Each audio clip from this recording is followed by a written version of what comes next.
L'autre jour, j'ai regardé le film Minecraft. D'après les avis que j'avais vus sur le film, je m'attendais à être déçu. Mais au final, j'ai été grave surpris par sa qualité visuelle. La technologie en a fait du chemin. Dire qu'à l'époque, j'étais comme un ouf devant la 3D de Code Lyoko avec mon bol de céréales. Du coup, je me suis demandé, est-ce qu'on en est arrivé à un point où l'on peut recréer certains de ces VFX nous-mêmes? Eh ben, c'est exactement ce que je vais essayer de faire. What? Dans cette vidéo, on va relever le défi de recréer les effets visuels du film Minecraft avec un budget de 0. Combien? C'est parti! Alors déjà, il faut choisir quelques scènes que j'allais recréer. Pour le bien de mon PC, il faut que ça soit pas non plus trop long, sinon il va douiller. Je suis parti sur la création de deux scènes. Une scène dans le monde réel où le cube active le portail et une scène où on atterrit dans le monde de Minecraft. Là, c'est le moment où j'ouvre Blender et où je prétends savoir ce que je fais.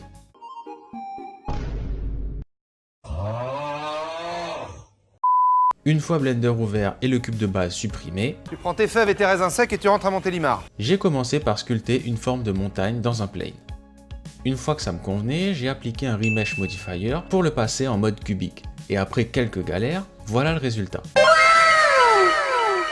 Ouais bon, je sais, c'est pas ouf, mais ça va venir. Trust de process les gars. Bon, une fois la base de mon terrain réalisée, je me suis attaqué à la végétation. Ça doit pas être bien compliqué. Are you sure about that? J'ai fait un cube que j'ai dupliqué et que j'ai placé en forme d'arbre Minecraft. Un par un. Oui, bah j'ai pas trouvé d'autre technique, j'étais obligé. D'ailleurs, si vous avez un tips pour ça, laissez un commentaire pitié.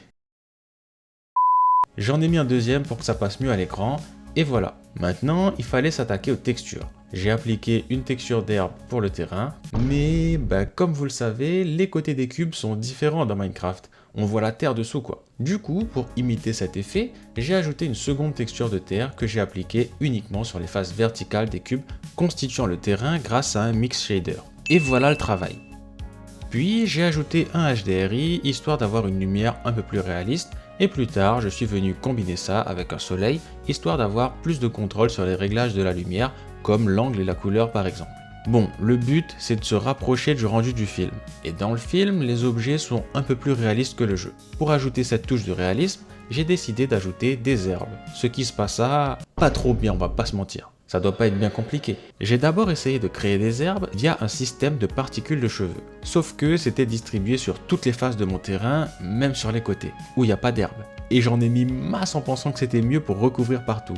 J'ai voulu voir à quoi ça ressemblait si je faisais un petit rendu rapide et... Quelques recherches et quelques burn-out plus tard, j'ai résolu le souci en appliquant un weight paint au système de particules, qui permet de distribuer ces particules aux endroits peints uniquement. Sauf que, j'étais pas convaincu. Donc j'ai abandonné lâchement cette méthode en utilisant la donne G-Scatter. Et c'était mieux. 2 hours later. Après avoir réglé un peu le tout et ajouté quelques autres assets comme des fleurs dans les herbes, histoire que ça soit un petit peu plus réaliste dans la répartition, j'ai réussi à avoir un résultat plutôt correct. Donc on va rester là-dessus pour le terrain. Ah, et j'ai aussi ajouté des montagnes en arrière-plan en utilisant les mêmes techniques que pour le terrain du premier plan. Remesh Modifier, deux textures différentes en fonction des faces avec cette fois de la neige et de la roche. Et voilà le travail. J'ai ensuite ajouté un petit lac en appliquant une texture qui reflète à un plane et en appliquant du bruit à la texture que j'animerai ensuite pour avoir un effet un peu moins miroir et statique. Et ouais, l'attention au détail est folle. Et en parlant de détails, c'est un peu trop plat. Donc j'ai décidé de rajouter des particules qui flottent dans l'air, genre de la poussière et tout ça quoi. Pour le coup, c'était assez simple. J'ai rajouté un cube que j'ai utilisé comme émetteur avec un système de particules en forme de sphère très petite avec une texture un peu transparente. Quelques ajustements de densité et de taille et on a de la poussière. Comme j'étais assez content et que mon PC commençait à chauffer de fou, Il fait tarpé chaud! je suis parti vaquer à mes occupations. Mais quand je suis revenu sur Blender et que j'ai ouvert le projet, mon côté bipolaire m'a dit ça. C'est nul! Du coup, j'ai tout refait.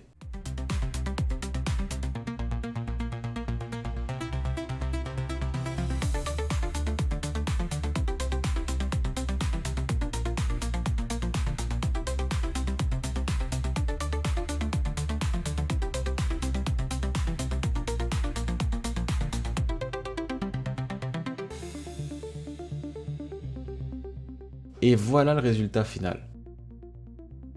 Alors, maintenant que la scène du terrain est réalisée, je suis passé à la réalisation du portail qui lie le monde de Minecraft à celui du réel. Pour la base, c'était pas très compliqué. J'ai dupliqué un cube beaucoup de fois jusqu'à avoir une forme de porte. J'ai appliqué une texture rocheuse à ces cubes et c'est tout.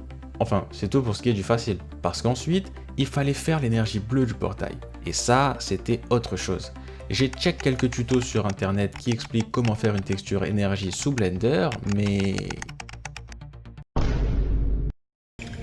Bon, finalement, j'ai assigné une texture en mode émission à un plane pour avoir le côté bleu qui brille. Ensuite, j'ai activé le bloom pour avoir les rayons de la lumière tout autour.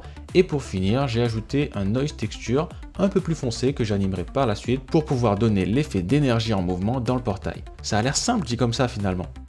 Bon, le portail c'est ok, l'environnement aussi, il va manquer le cube. En gros, faut faire le Tesseract. En soi, c'est juste un cube bleu qui fait de la lumière. Du coup, j'ai littéralement fait un cube bleu transparent et j'ai foutu une lumière à l'intérieur. Et ouais, faut être pragmatique. J'ai placé le mot pragmatique, ouais, y'a quoi? Est-ce que je l'ai bien utilisé? Je sais pas, et je m'en fous.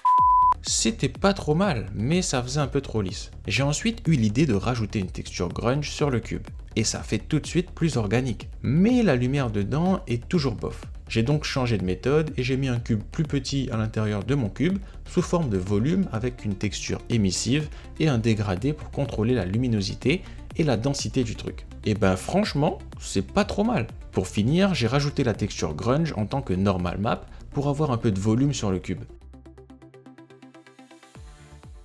Et bim, l'orbe cubique que vous avez commandé est prêt. Lâchez mes douze! Maintenant que j'ai terminé la modélisation de l'environnement 3D et des objets nécessaires à mes scènes, on va passer au compositing. Pour ce faire, j'ai tourné plusieurs prises de vue avec mon téléphone. Et ouais, pas de caméra IMAX ici. Ensuite, j'ai traqué mon rush avec une caméra 3D pour pouvoir y placer les éléments nécessaires. Et ensuite, il fallait également faire en sorte que les détails matchent. J'ai dû faire un peu de rotoscoping pour que les éléments apparaissent derrière ma main par exemple. Et voilà. Bon, j'avoue, je vous ai un petit peu raccourci cette étape, mais j'ai eu quelques petites galères. En vrai, c'est déjà pas mal je trouve, mais j'ai l'impression qu'il manque un truc. Un peu de peps pour la scène full 3D peut-être? Du coup, j'ai décidé de modéliser l'abeille qu'on voit dans le trailer. Franchement, c'était assez rapide. J'ai utilisé pas mal des méthodes que j'ai assimilées pour tout ce que j'ai fait avant, et c'est passé crème. J'ai utilisé un cube pour modéliser le corps, un groupe avec du weight paint pour assigner la distribution des poils, un gradient noir et jaune pour faire les couleurs de l'abeille, et hop, il manquait plus que les petites pattes et des petites antennes. Regardez ça, elle est pas trop mignonne cette abeille? C'est une jolie petite abeille ça? Bah oui. Évidemment, il faut qu'elle vole cette abeille, donc j'ai animé les ailes pour qu'on ait l'impression qu'elle vole dans les airs. Par la suite, je l'ai importé dans mon environnement Minecraft, j'ai fait une trajectoire avec une courbe Bézier, j'ai fait suivre à mon abeille cette trajectoire, et voilà une petite abeille qui se déplace en volant. J'ai fait mon rendu, et go importer ça dans Premiere Pro pour le montage final. Et alors que je touchais au but, ouais, je suis tellement un génie que j'ai filmé en format vertical alors que ma scène 3D était setup en paysage. Du coup, j'ai dû retourner dans Blender, changer le format et animer la caméra différemment pour qu'on puisse quand même avoir un plan passable. Et bien évidemment, refaire le rendu une deuxième fois. Bon, je crois qu'on peut le dire, nous y est. Après toutes ces étapes, je vous laisse avec le rendu final.